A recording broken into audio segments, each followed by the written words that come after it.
Kamusta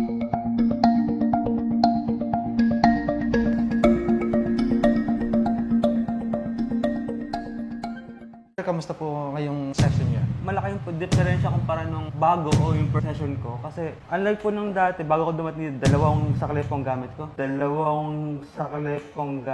ko. Ngayon, halos isa or kahit hindi na ko nang gamitin.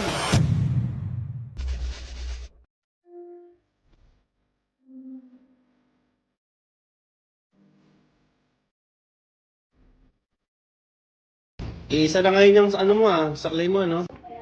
Dati dalawa, ngayon isa na lang. Dati dalawa pong ginagamit ko yun. Ano po, kahit isa na lang ang gamit.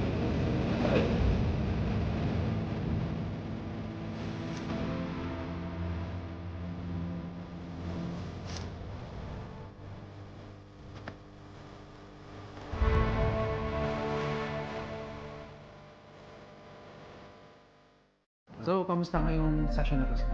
Mabuti po ko yan. Maraming pong salamat. Tsaka, kamusta naman yung mga nakarang sessions nyo, yung mga improvement na nagagawa nyo sa bahay? Bale, buhat po nung nag-umpisa din sa session ko, hawak-hawak po ng dalawang tungkod. Hirap na hirap po ako ng lumakad. Mag-isang taon na po akong ang gumagamit ng tungkod.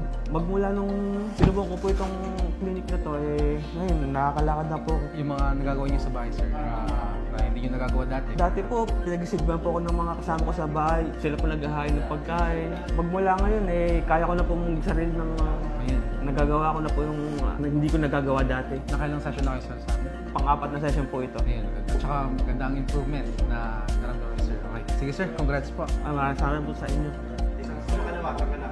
Sa Makalawa po, babalik na po kami sa London. Trinay lang po namin dito kung okay ba.